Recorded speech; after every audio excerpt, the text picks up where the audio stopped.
Senhor já tem nos abençoado de muitas formas até aqui, mas o Senhor agora quer partir o pão da vida, a tua palavra, Senhor.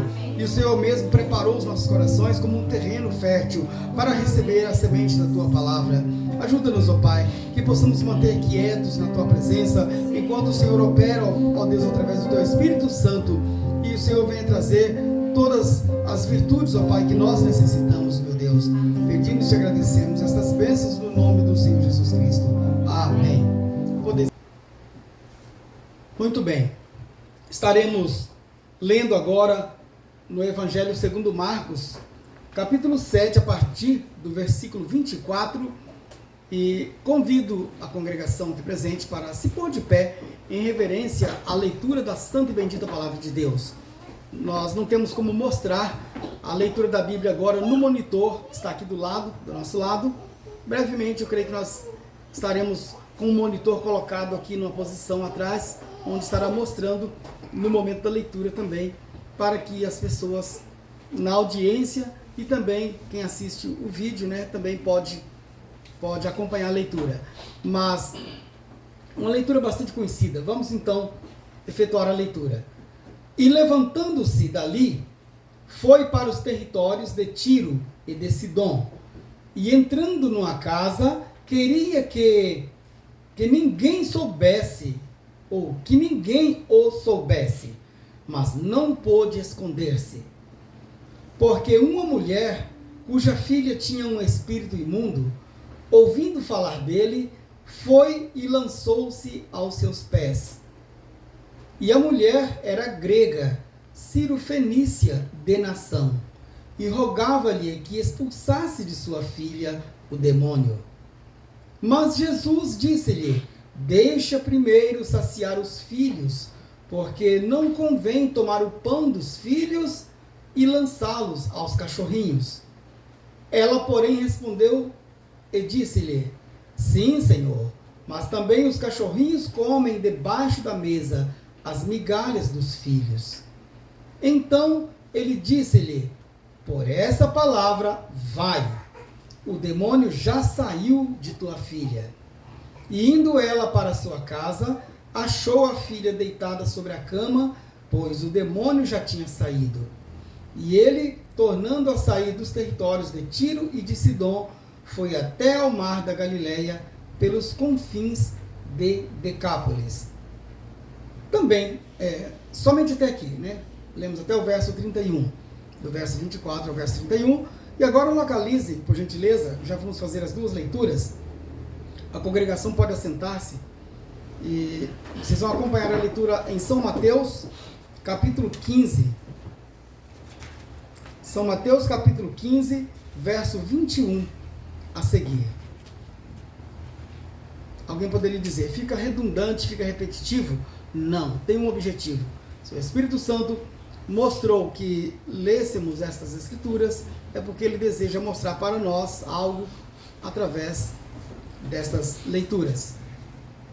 Muito bem, então desta vez, Evangelho segundo Mateus, capítulo 15, verso 21 a seguir. E partindo Jesus dali, foi para as partes de Tiro e de Sidom. E eis que uma mulher cananeia, que saíra daquelas cercanias, clamou dizendo: Senhor, filho de Davi, tem misericórdia de mim, que minha filha está miseravelmente endemoniada. Mas ele não lhe respondeu palavra. E os seus discípulos, chegando ao pé dele, rogaram-lhe, dizendo: despede-a, que vem gritando atrás de nós. E ele respondendo disse: eu não fui enviado, senão às ovelhas perdidas da casa de Israel. Então chegou ela e adorou-o, dizendo: Senhor, socorre-me. Ele, porém, respondendo, disse: não é bom pegar o pão dos filhos e deitá-los aos cachorrinhos. E ela disse: sim, Senhor, mas também os cachorrinhos comem das migalhas que caem da mesa dos seus filhos, dos seus senhores. Então respondeu Jesus e disse-lhe: ó mulher, grande é a tua fé, seja isso feito para contigo, como tu desejas. E desde aquela hora a sua filha ficou sã. Partindo Jesus dali, chegou ao pé do mar da Galileia e, subindo a um monte, assentou-se lá. Muito bem, somente até aqui. Lemos até o verso 29, né, de São Mateus 15. Muito bem, preciosos irmãos e irmãs, nós já temos cantado, temos orado, temos lido as Sagradas Escrituras, mas eu sinto de orar mais uma vez. Inclinemos nossos rostos, fechamos nossos olhos. Amado e bendito Deus, ler estas letras sagradas, qualquer pessoa alfabetizada, Senhor, pode fazer isto, meu Deus. Mas nós sabemos que há mais do que uma leitura, Senhor, simplesmente leitura, pois o Espírito Santo desejou que isso ficasse escrito, e a Bíblia sofreu todo tipo de perseguição, Senhor, mas o Senhor a preservou para nós nesses dias. E as Sagradas Letras podem ser lidas ainda hoje, como tem sido, Senhor. E há muitos templos, muitos locais de culto, onde as palavras de Deus estão sendo lidas, meu Pai. Mas também sabemos que só isso não basta. O Senhor deve vir e vivificar isto para nós e em nós. Obrigado, Jesus, por estares aqui na forma do Espírito Santo revelador, ó Deus, mostrando para nós o teu verdadeiro propósito, Senhor, em manter estas Escrituras, ó Deus, até os dias de hoje. Que possamos sair daqui, ó Pai amado, edificados, meu Deus, com nossa fé mais robustecida, Senhor, a fé renovada, nossas esperanças renovadas, porque trata-se de uma grande e tremenda lição, meu Deus, que está sendo transmitida para nós nesses dias.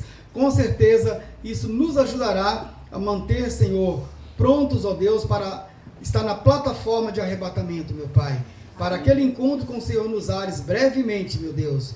No nome de Jesus Cristo pedimos e te agradecemos estas bênçãos. Amém. Amém.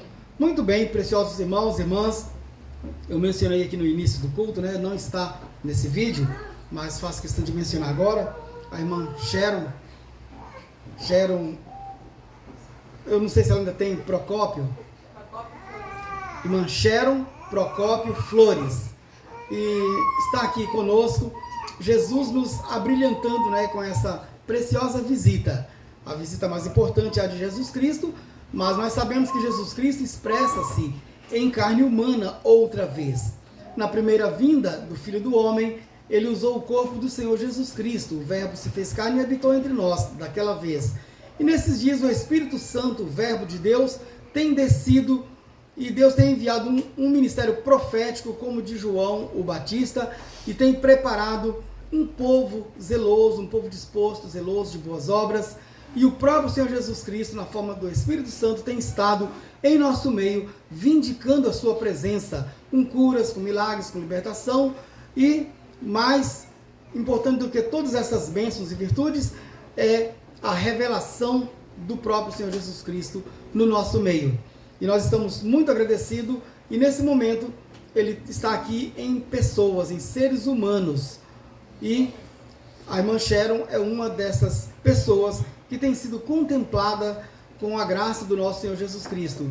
No início do culto eu já orava para que Deus abençoasse também a sua família ali em Manaus, né? Irmã Ana Maria, irmão Josué, e todos os nossos amados irmãos de nossa igreja irmã ali, e de nossas igrejas irmãs em todas as partes. Como temos aqui hoje a irmã Melissa, ela tem estado ali operando o slide, e muito bem-vinda, né, irmã Melissa, nós te agradecemos pela cooperação. Irmão Wesley, aqui colaborando também na gravação, e todos os demais com a sua disposição, né, para continuar servindo a Deus em espírito e em verdade, adorando a Deus em espírito e em verdade, e também aprendendo de Deus no seu templo. Muito bem, preciosos irmãos, nós vamos então falar sobre perseverante ou perseverar. Esse tema é tão importante que a mensagem não é do mensageiro. A mensagem é produzida nos céus. Então, ela vem do trono de Deus. É uma espécie de informação privilegiada que Deus envia para a sua noiva.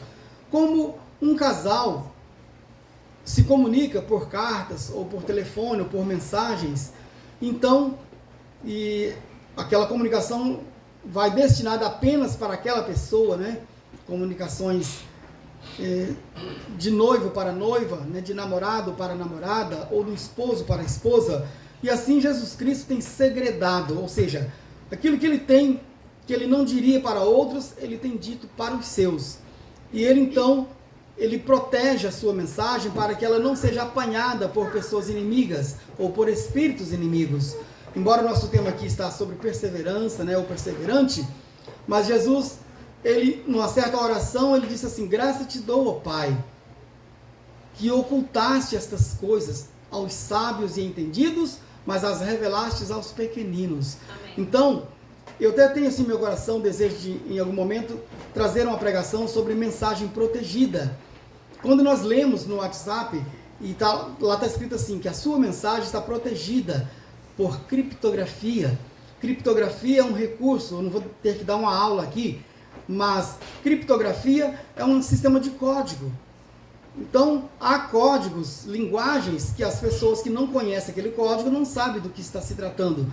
Mas para quem estudou aquele código, sabe. Então, a criptografia é uma dessas maneiras. Eu ensino matemática e há poucos dias atrás eu estava trabalhando com matrizes, né, matrizes determinantes, né, que é uma parte da matemática, no ensino médio, e passamos por essa parte de criptografia, ensinei para os alunos o que é criptografia, dei exemplos e uma das tarefas foi que eles fizessem alguma mensagem criptografada, para que então eles testassem como que é. Então, no meio policial, eles usam aeronaves, né, o piloto, a torre de comando, eles usam falar em códigos, e assim por diante. Há códigos secretos, então há códigos diversos, e Deus tem o seu código. A sua mensagem é escrita, embora está na língua, aqui na língua portuguesa, em outros lugares está na língua inglesa, e assim por diante, mas mesmo assim as pessoas podem ser alfabetizadas, podem ter cursado o que quer que seja, e elas não vão compreender se Jesus não lhes abrir o entendimento, abrir a palavra, abrir as escrituras e abrir também o entendimento. A linguagem continua sendo protegida.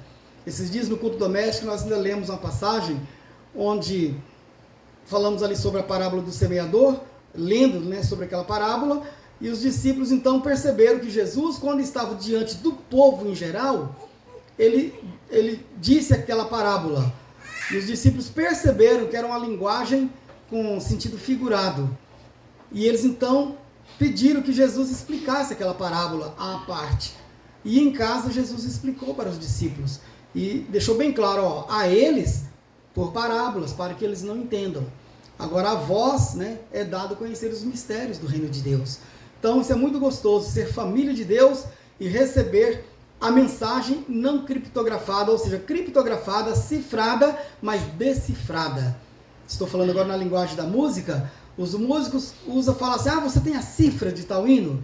Porque o músico daí ele conhece a cifra, porque ele sabe decifrar, que é decodificar a cifra. E então, Jesus, ele nos enviou um mensageiro nesses últimos dias. E ele qualificou, ele capacitou esse mensageiro, não na teologia, mas qualificou esse mensageiro para ver de Deus, e tudo que ele vê o Pai fazer, então ele disse, assim também eu faço. Então é assim que o Filho do Homem agiu na primeira vinda. O Filho do Homem só fazia aquilo que ele via o Pai fazer. E nesses últimos dias, o Filho do Homem, em um ministério profético, mais uma vez está na terra. Tem muitas pessoas que entendem mal isso e pensam que estamos falando que Jesus, o corpo literal, com marcas de cravos nas mãos, cicatrizes, está aqui. Não, não é isso. O profeta Mombrano deixa muito claro que se alguém pregar isso, para ele não crê, porque é falso. Então Jesus Cristo ainda não voltou em seu corpo literal, aquele corpo que foi ressuscitado e subiu aos céus, ali em Atos. Aquele corpo subiu e foi ocultado, mas ele voltou na forma do Espírito Santo e agiu durante as 7 eras da igreja como Filho de Deus. É apenas um departamento, apenas um lado do assunto, como Filho de Deus. Mas depois, no final da era de Laodiceia, Laodiceia já recebeu a sua parte, já recebeu a mensagem e já apreciou a mensagem. Apreciou o que quero dizer? Ela já examinou a mensagem enviada e já decidiu rejeitar esta mensagem.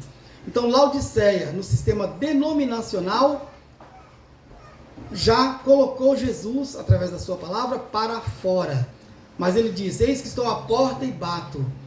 E Jesus então convida os seus, que porventura ainda está dentro de sistemas laodiceianos: sai dela, povo meu. Sai dela e vai para onde? Para a palavra. A palavra é um celeiro, onde é ali que nós encontramos Deus. Bem, então o Filho do Homem hoje está na sua palavra, manifesto aqui na face da terra.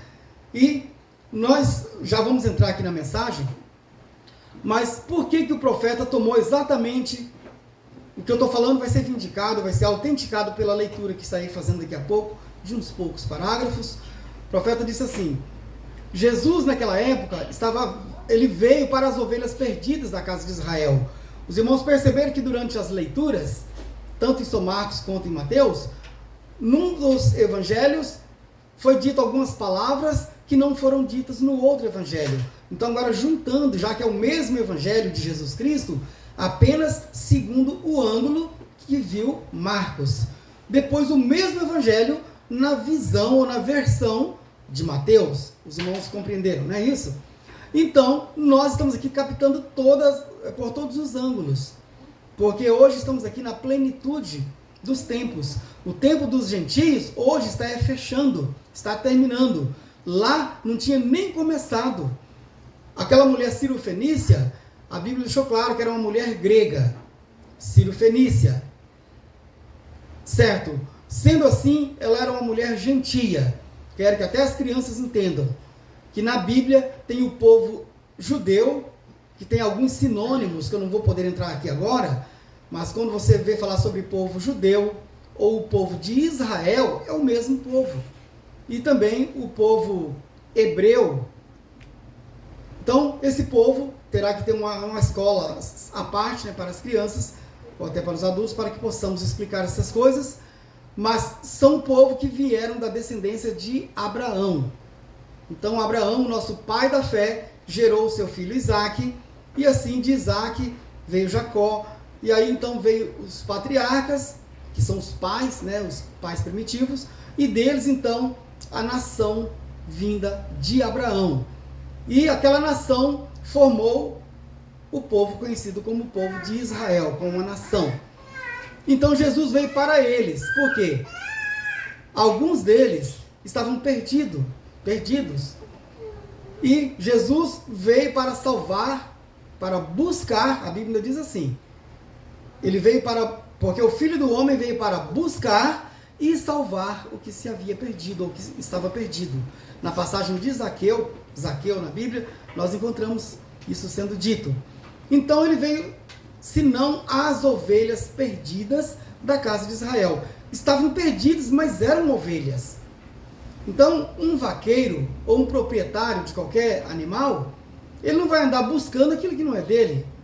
Se alguém tem, por exemplo, um bichinho de estimação e esse bichinho extraviou, então você vai sair por ali procurando, né, anunciando e tentando achar aquele bichinho de estimação que extraviou, então está perdido. Então Jesus veio, perdão por comparar um animalzinho de estimação, mas filhos e filhas de Deus estavam extraviados. E aí Jesus encontrou Mateus lá na alfândega, encontrou Zaqueu lá nos negócios, e encontrou Maria Madalena, e foi encontrando seus filhos e filhas, onde eles estavam, e trazendo-os para o aprisco, que é a palavra. Mas quando se tratou, aqui está o X da questão, quando se tratou da mulher Ciro-Fenícia, essa mulher que nós lemos aqui, que tinha uma filha que estava possessa, né, possuída por um mau espírito, e ela acreditou que Jesus dava jeito naquele espírito, como ele deu mesmo. Então, aquela mulher não era descendência de Abraão. Portanto, conhecido na Bíblia como gentio, ou gentia, né, no caso da mulher. Então, ela não era para estar atrás, procurando nada de Deus, nada de Jesus, porque Jesus não tinha nada a ver com ela. Os gentios não procuravam Jesus. Mas a mulher Ciro-Fenícia procurou. E vocês viram a maneira... Sim, irmãos, aqui está um ponto de revelação muitíssimo importante, que não pode deixar escapar. Ali era uma era dos judeus. No final dos tempos, das 70 semanas de Daniel, separado para o povo judeu. Então Jesus, o Messias, naquela época, veio para eles. Está muito claro. Tanto é que vocês viram a maneira que ele tratou a mulher? Ele tentou descartar ela assim, dizendo, não, sabe por que eu não vou te atender? Vou traduzir em outras palavras. É porque não é bom tirar o pão dos filhos e dar para cachorrinhos, não. Em outras palavras, ele não jogou uma indireta, ele jogou foi direta. Então, ó, que ela era equivalente aos cachorrinhos. E viu como que ela fez? Ela não ficou ofendida, não ficou brava, porque dentro dela tinha uma fé de eleição, de predestinação. Não como ovelha perdida da casa de Israel, ela não era uma israelita. Mas no plano de Deus, ele havia de salvar uma noiva gentia, a qual somos nós os representantes hoje. Houveram 7 eras da igreja. A primeira era da igreja nem tinha começado, porque Jesus ali ainda estava tratando com os judeus. Os irmãos viram isso dentro do contexto. Ainda ia passar mais algum tempinho para daí terminar aquela era de vez, eles rejeitarem. Jesus precisa ser rejeitado. O Filho do Homem, primeiramente, tem que ser rejeitado pelos rejeitadores daquela era, para daí ele dar as costas para os rejeitadores e virar a frente, a atenção para os aceitadores. E aquela mulher já foi o início de nós. Então ela foi uma das primeiras exemplares de gentios. Ali tem também o centurião romano. Mas Jesus não veio para pregar para eles, nem para fazer nada para eles, só para os judeus. Tanto é que os irmãos lembram de uma passagem que quando Jesus enviou os apóstolos dele, de 2 em 2, Jesus falou assim que não era para eles dar atenção para ninguém, mas ir somente as ovelhas perdidas da casa de Israel. Tá vendo? Não era nem para Pedro, Tiago, João, Mateus, pregar para ninguém que não fosse da casa de Israel, enquanto Jesus estava na terra na primeira vinda. Agora, depois, ele foi crucificado. Vocês lembram que ele foi rejeitado pelos seus. Veio para o que era seus e os seus não receberam. Só que daí, graças a Deus, que tem uma vírgula e depois está assim. Mas a todos ou a tantos quantos o receberam, deu-lhes poder para serem feitos filhos de Deus. Porque teve pessoas que começaram a receber ele depois ali. E então, foi dando início. Mas ele precisou primeiro ser rejeitado, ser morto. Depois, ele ressuscitou. Ficou 40 dias na terra, depois ele subiu aos céus, ficou 10 dias sem a presença dele na terra, e ele enviou o Espírito Santo de volta em Atos capítulo 2, e ali então o Espírito Santo desceu e ungiu a primeira igreja, o primeiro culto da igreja gentia. E eu posso dizer quase com certeza que aquela mulher cirofenícia, se ela estava viva naqueles dias, provavelmente ela estava ali, naqueles primeiros cultos também da igreja primitiva. Certo, irmãos? Então, aquela mulher cirofenícia, uma representante gentia, que venceu os obstáculos, e ela olhou para a fé que tinha dentro dela, e ela foi persistente. Por isso o profeta pregou nesse tema aqui, perseverante, né? E também na outra literatura, com o mesmo tema, apenas pregado em datas diferentes, ocasiões diferentes. E agora, para nós vamos então tomar aqui, na mensagem perseverante,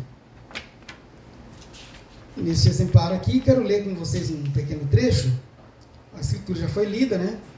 E nessa mensagem aqui, o profeta pregou sobre... Ele leu a escritura de Marcos, né? Aquela que nós lemos aqui também. E vocês viram do que a mulher foi chamada, né? De cachorrinho. Eu quero ler no parágrafo 104. Mas ela foi chamada de cachorrinho. Esse é o ponto mais vil a que se pode chegar, ou era para eles naquele dia. Um animal imundo, naturalmente, hoje é um ídolo, mas hoje os cachorrinhos, né, têm vez mais do que certos bebês, certas crianças, né?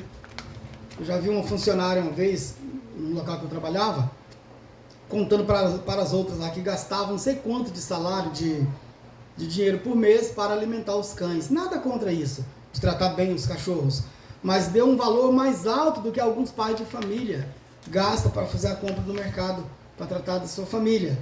Então, a gente fica olhando assim, tudo bem, merece ser bem tratado os animais, mas muitas vezes seres humanos são mais maltratados, né? E vivem até com menos recursos do que esses animais. Prosseguindo aqui. Que apanha um cachorrinho e dá a ele o cuidado de uma mãe. Eu vou ler esse trecho, tá? Porque daí vocês vão ver nas palavras do profeta.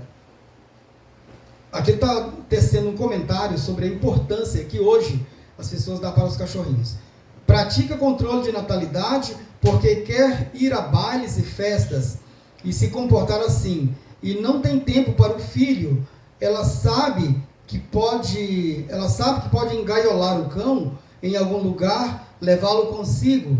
É exatamente isso. Veja, pratica controle de natalidade e então vai à igreja e canta no coro. Usa shorts, calças compridas, tudo mais, e se chama de cristã. Corta bem curto o cabelo e ainda assim diz que está em companheirismo com Deus, quando a Bíblia diz que ela não está. É exatamente isso. Não me importa. Escute, você diz, essa coisinha está dizendo isso acerca do quê? No princípio, uma palavra causou toda enfermidade e morte. O mesmo Deus, no final do livro, disse, qualquer que tirar uma palavra disto, ou acrescentar uma palavra a isto, de modo que não importa o que você faça, com santo, afirme ser, o quanto dê pulos e grite, fale em línguas, corra pelo edifício, ou que queira fazer, ou dê aos pobres, ou o que quer que seja, não é isso. Você transgrediu essa palavra, e essa única palavra transgredida, você não pode voltar. Exatamente nenhuma palavra. Você aceita um credo ao invés da palavra, porque se ajusta melhor a você. Essa é a razão porque as pessoas podem se unir à igreja e ir a isto, aquilo ou aquilo mais. E se sentar ali, não passa de uma casa de associação. Não é uma igreja. Você nasce na igreja. Você se une a uma casa de associação, mas você nasce numa igreja. E igreja, não uma igreja, a igreja. Só há uma igreja. E você faz 55 anos que estou na família Brana e nunca pediram para eu me unir à família. Eu nasci ali. Isso mesmo, sim. Tá, antes de eu ler o restante dessa parte aqui. Então o profeta está dizendo, dando aqui uma lição de moral, já que lá o cachorro era um animal vil, um animal de baixa estima naquela época, e ele está dizendo assim, se fosse hoje, eles achariam que estava dando até um elogio, né? Chamar alguém de cachorrinho, porque tem cachorrinho que tem uma vida privilegiada. E o profeta disse aqui que muitas madames, muitas mulheres não querem ter paciência com um filho, com uma filhinha. Dá trabalho, atrapalha ela ir para os bailes, para as festas e assim por diante. Então ela prefere controlar a natalidade para não ter os filhos, mas ter cachorrinho adotado. Porque ela pode engaiolá-lo e levar com ela no carro e assim por diante. Então o profeta diz que isto é errado. Não é que seja errado ter cachorros, mas nesse aspecto, substituindo o lugar de um filho, né, por um cachorro. Certo, agora vamos ler aqui essa parte. Assim, ele diz, você não tem que unir a uma igreja. Você nasce na única igreja do Deus vivo. Então você nasce nela. E ele disse, eu sou um Brana, quer dizer, o sobrenome dele. Eu não uni a família, eu nasci nessa família. Então cada um de nós aqui nascemos numa certa família. Então nós não tivemos que unir aquela família. Nascemos nela. Assim é a família de Deus. Agora o profeta prossegue aqui dentro do assunto. Sim, rejeitou, chamou de cachorrinho, mas ainda assim ela continuou firme. Ele está afirmando que Jesus, em outras palavras, rejeitou aquela mulher. Quando ela fez o pedido, de cara Jesus não já falou assim, tá bom, já vou fazer. Não, ele disse, não sou nem enviado para gentios, sou enviado para israelita desta vez, porque vai ter o tempo também nosso, e iria ter, como chegou, né? Então vamos ver aqui, veja, ela teve fé, ela foi desapontada por todos os seus amigos, desapontada pelo seu povo, todos os tipos de coisas tentando impedi-la. Tá vendo? Essa mulher foi desapontada, até por Jesus aqui. Então isso que é prova de fé. Mas tudo é atirado naquela direção. Tudo mostra Satanás tentando fazer recuar a genuína fé. Mas ele não pôde fazê-lo. Quer dizer, Satanás não pôde fazê-lo, né? Não importa o que alguém diga, ainda está lá. ela foi persistente, ela continuou avançando. Então, apesar de todas as opiniões contrárias, e até Jesus deu uma opinião contrária, com um propósito, é claro, ela tem predestinação, ela tem filiação. Ela não pertence à casa de Israel, mas ela pertencia à noiva gentia que estava por nascer. E ali já estavam indícios, vocês estão vendo?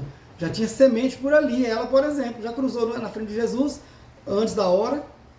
É por isso que ele não estava atendendo ela, porque ela teria um departamento depois do Pentecostes. Aí sim, foi para os gentios. Aí Jesus mandou ir atrás dos gentios. Mandou Pedro lá na casa de Cornélio e assim sucessivamente. Mas essa mulher, viu que ela insistiu, porque ela sentia dentro dela que algo estava dizendo para ela fazer aquilo. Fazer com a genuína. Não importa o que alguém diga. Tá, já li essa parte. Ela chegou a Jesus e Jesus disse: eu não sou enviado à sua raça. Já pensou se você fizer um pedido a Jesus e ouvir esse tipo? Tem uns que já saem rapidinho. Vai embora e sai da igreja, fica ofendida e começa a se vestir indecorosamente, começa a ir para bailes e... não, Jesus não quer nada comigo, já vi que eu não sou filha, não sou predestinada. Eu não sou enviado à sua igreja. Eles não estão cooperando. Vocês não passam de um bando de cachorrinhos, de qualquer modo. Ainda assim, ela avançou, diz: eu venho para curar estes. Jesus disse: eu venho para curar estes meus, não venho para curar-te. Não me convém tomar o pão dos filhos e dá-lo a vocês, bando de cachorrinhos. Ela disse: isso é verdade, Senhor. Amém. Isso é verdade. Então, ela teve condição de dar amém até para isso aqui, né? A fé sempre admitirá que a palavra de Deus é verdade. Quer dizer, ela admitiu que ela poderia ser comparada a cachorro mesmo. Amém. Agora, se você quer se agarrar a um credo, vá em frente. Mas a fé, a verdadeira e genuína fé, admite que a palavra é a verdade. Ela disse: verdade, Senhor, mas os cachorrinhos podem comer as migalhas que estão debaixo da mesa dos filhos. Isso bastou. Ela não era uma planta de estufa, ela não era um bando híbrido de assim chamados crentes, cuja safra temos hoje. Ela tinha fé genuína, ela admitiu que ele estava certo, mas ela nem mesmo estava em busca de todo o pão que os filhos podiam comer. Só estava procurando migalhas. E nós recebemos o melhor, ou não queremos absolutamente nada. Afastamos-nos disso e então dizemos: nós temos fé. Se não me tratarem certo, eu irei embora. Isso não é fé. Eu li até o parágrafo 112 desta mensagem. Bem, podemos ver aqui que, apesar de todos os obstáculos, a mulher manteve-se firme, concordou com Jesus, mas ela falou: mas o meu pedido, Senhor, eu quero receber esse mesmo. Tudo bem que seja cachorrinho e tudo mais, e não quero todo o pão. Aqui que o profeta tentou mostrar para nós, ele mostrou. Ela não estava querendo todo o pão dos filhos, só migalhas. Então, que os filhos comam o pão, mas as migalhas que caíram já ia fazer muita diferença para ela. E Jesus então falou: isso bastou. Isso então resolveu o assunto. Então, nessa literatura, eu creio que é a parte que eu ia ler. Deixa eu ver se tinha algum destaque aqui na frente.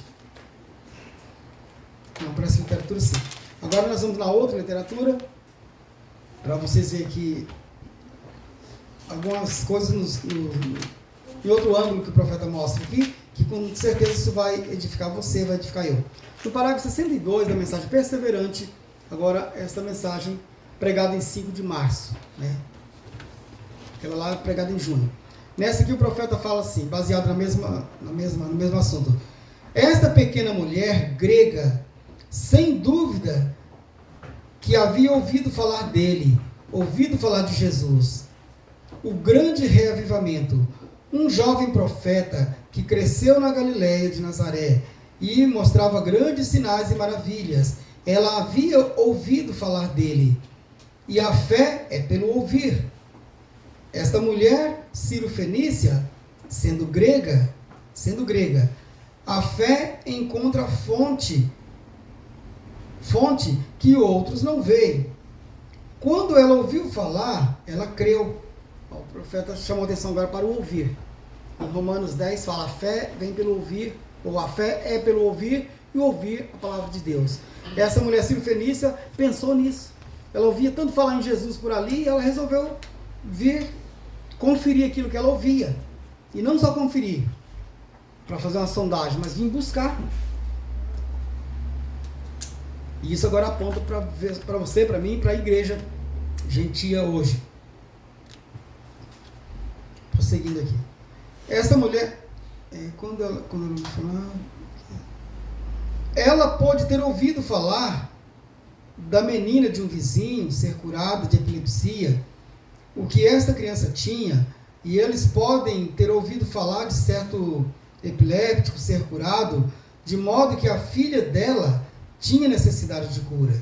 E ela ouviu falar que Jesus podia fazer isso. Então o profeta está dando aqui uma explanação. Calculando que ela poderia ter ouvido testemunhos de cura de outras pessoas, e ela pensou, a minha filha encaixa nisso. Ela tem necessidade e pode ser curada, né? Pois ele era a palavra de Deus que se fez carne. Lembra que eu disse aqui no início, né? Ele era a palavra de Deus que se fez carne. São João, capítulo 1. No princípio era o verbo, e o verbo estava com Deus. Foi cantado um hino assim hoje aqui, né? No princípio era o verbo. Então é gostoso cantar e remeter a palavra lá naquele tempo. Mas mais gostoso ainda é puxar de lá para cá, e ela está cumprindo hoje nas nossas vidas. Amém. Deus também expulsando os mesmos demônios, curando aos enfermos, revelando-se a si mesmo, né, para os seus. Pois ele era a palavra de Deus que se fez carne, em São João, e o verbo estava com Deus, e o verbo era Deus. E o verbo se fez carne e habitou entre nós, o mesmo ontem, hoje, eternamente. Ele estava lá para revelar as promessas de Deus para o dia dele. Então, para aquele dia. Ele está aqui hoje. Então, não ficou nas minhas palavras, né? O profeta disse que esse é o parágrafo 64. Ele está aqui hoje à noite para vindicar e para revelar toda a promessa que Deus fez para esta era. Ele está aqui para fazer isso. Ele estava nos dias dos profetas. Ele estava em Moisés. Ele estava em Davi. Ele estava em Elias. Ele estava no resto deles para revelar a promessa de Deus daquela era. Deus atribuiu a sua palavra para cada era. Por isso, irmãos, a gente gosta de falar, fulano de tal, lá daquele tempo, rejeitou Jesus, mas vamos focar hoje, né? Se nós também estamos aceitando ou se estamos rejeitando, né? E ele envia um profeta, e a palavra vai para o profeta, e a endireita. E é exatamente isso o que ele tem feito no decorrer de todas as eras.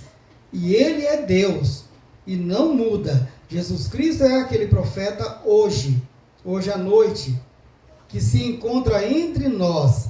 Ele é aquele que está aqui na forma do Espírito Santo. Amém? Ele está aqui na forma do Espírito Santo. Então, se alguém falando, ele está aqui em carne, naquele corpo dele mesmo. Não, ele não está daquela forma. Ele está aqui na forma do Espírito Santo, e o Espírito Santo, ele não opera sem carne, sem corpo.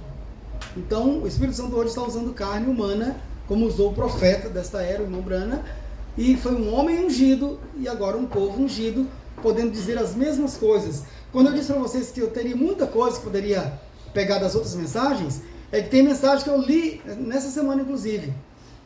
O irmão Brana falando assim que o Espírito de Deus que veio sobre ele e ungiu para operar nesse ministério, ele falou assim, isso não foi exclusivo só para o William Brana. Ele falou assim, esses sinais é para os que crerem. Não está dizendo que é só os que receberam a oração de William Brana, ele falou. Mas os que receberam a oração do Pedro, do Manuel, do José, da Maria. Então, esse poder é naquele que crê. Deixa eu prosseguir aqui, então. Ele pode revelar Ele é aquele que está aqui na forma do Espírito Santo, o qual conhece tudo e pode revelar qualquer coisa que ele desejar fazer. Ela creu nisto, não importava o quanto o povo não cresce. Então a mulher surfenícia não queria saber se os outros lá criam ou não criam, né? A fé encontra uma fonte que o povo não sabe nada a respeito disso. Quando alguém tem fé em Deus, ele se apoderou de uma coisa que não consegue explicar. Então você não tem a obrigação de saber explicar. Você sabe que você creu e pronto. Isso é uma coisa que ela se apoderou disso. Ele não pôde empurrá-la, ou dar-lhe cotoveladas, ou puxá-la. Necessita-se dele. É desse jeito que é a fé. Quando uma pessoa realmente tem fé em Deus, isso encontra aquela fonte que outros não veem. Aí vem mais uma vez a mensagem criptografada, né? A mensagem protegida, cifrada. Então Deus envia a mensagem com cifras e envia um profeta decifrador. Quer dizer, Deus no profeta decifra a mensagem e entrega para você e para mim. E você lê ali, você fica até emocionado, você sente a virtude quando você está em contato com Deus através da Bíblia, através das mensagens. Outras pessoas ficam pensando, o que está acontecendo com ela, com ele, né? A palavra dele é uma espada. A Bíblia diz que sim. Se você quiser referência para isto, está em Hebreus, capítulo 4, verso 12. Pois estou com o texto anotado. A Bíblia disse, a palavra de Deus é mais penetrante que uma espada de 2 gumes. Esta espada tem que ser segurada por uma mão de fé.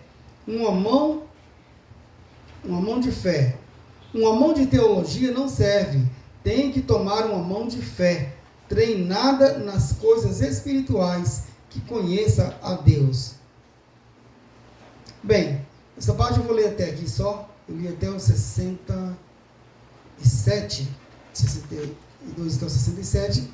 Mas eu tenho um outro destaque aqui antes de encerrar para nós lermos.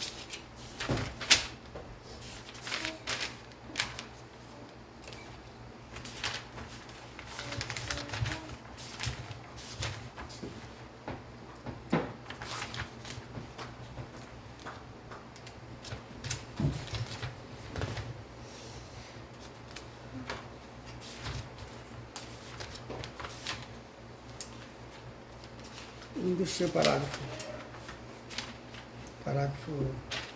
anotado. Vamos ter só um pouquinho de paciência aqui. Já eu chego aqui.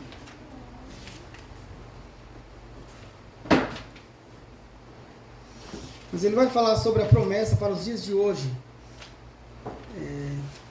De São Lucas 17:30 e assim sucessivamente. Deixa eu ver aqui onde é que ele...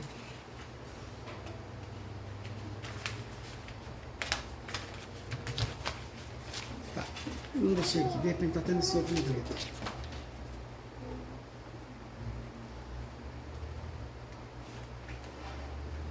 Se eu não encontrar, eu vou apenas fazer as referências aqui, irmãos, para nós encerrarmos.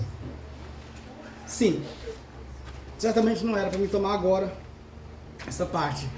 Mas o profeta mostra que nos nossos dias, essa promessa, então, essas promessas estão também em cumprimento, e nós temos que perseverar. Aí ele cita a mulher no poço, né, a mulher samaritana, cita Natanael, e vai citando então casos que receberam então Jesus, né, receberam o Filho do Homem naqueles dias, e a mesma promessa estava para os dias de hoje, quando Deus visitaria os gentios.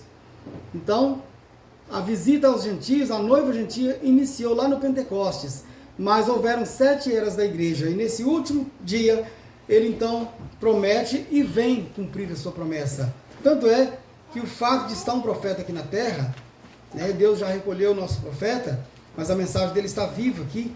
Ele disse que quando ele fosse tomado, a sua voz continuaria nas gravações, nas fitas, e esses livretos escritos, né, que nós temos aqui, foi copiado das fitas. Então, isso é para então nós prosseguirmos avante, sabendo que essa mensagem é para nós, para nos deixar preparados para o arrebatamento. Então, somos os gentios contemplados nesses últimos dias por essa graça, por essa revelação. E Jesus, então, veio segundo as promessas. E, como diz, não é a vinda literal do corpo do Senhor Jesus Cristo, mas o corpo dele hoje é a noiva, é o corpo chamado místico.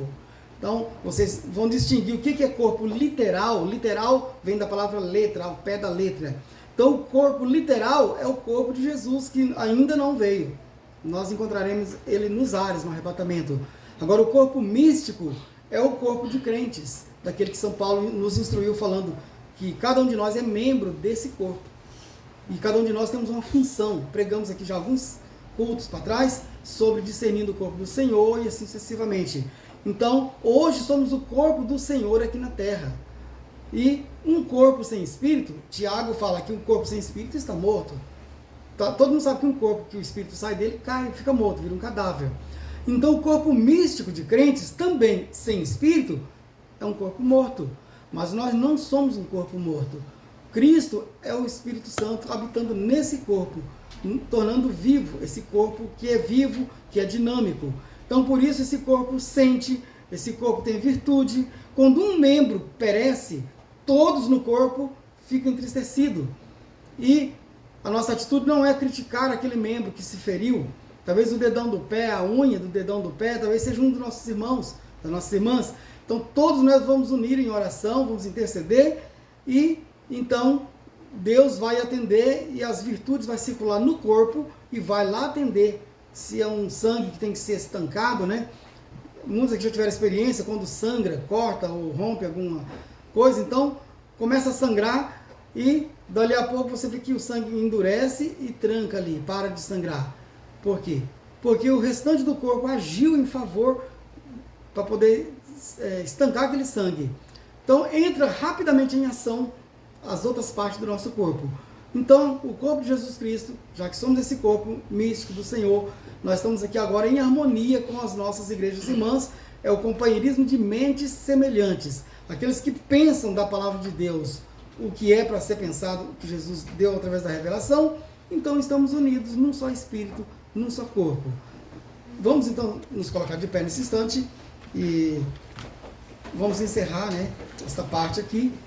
E não pode ser lida todas as partes que eu gostaria, mas eu creio que o Espírito Santo completa a obra em cada coração. Vamos então inclinar nossos rostos, fechar nossos olhos e vamos orar. Pai bendito, Deus de infinita graça, obrigado, Jesus. O Senhor tem nos visitado de uma forma especial e como aquela mulher cirofenícia foi persistente, Senhor, foi perseverante. Ajude que cada filho e filha do Senhor também seja o suficiente, persistente, perseverante, para não voltar sem estar com a bênção nas suas mãos, de posse da bênção. Ó Deus amado, no nome do Senhor Jesus Cristo, cele as tuas palavras em nossos corações. Pedimos e agradecemos no teu santo nome. Amém. Amém. Muito bem, temos chegado ao final e agradecemos a todos pela sua participação, né, e reverência à palavra de Deus.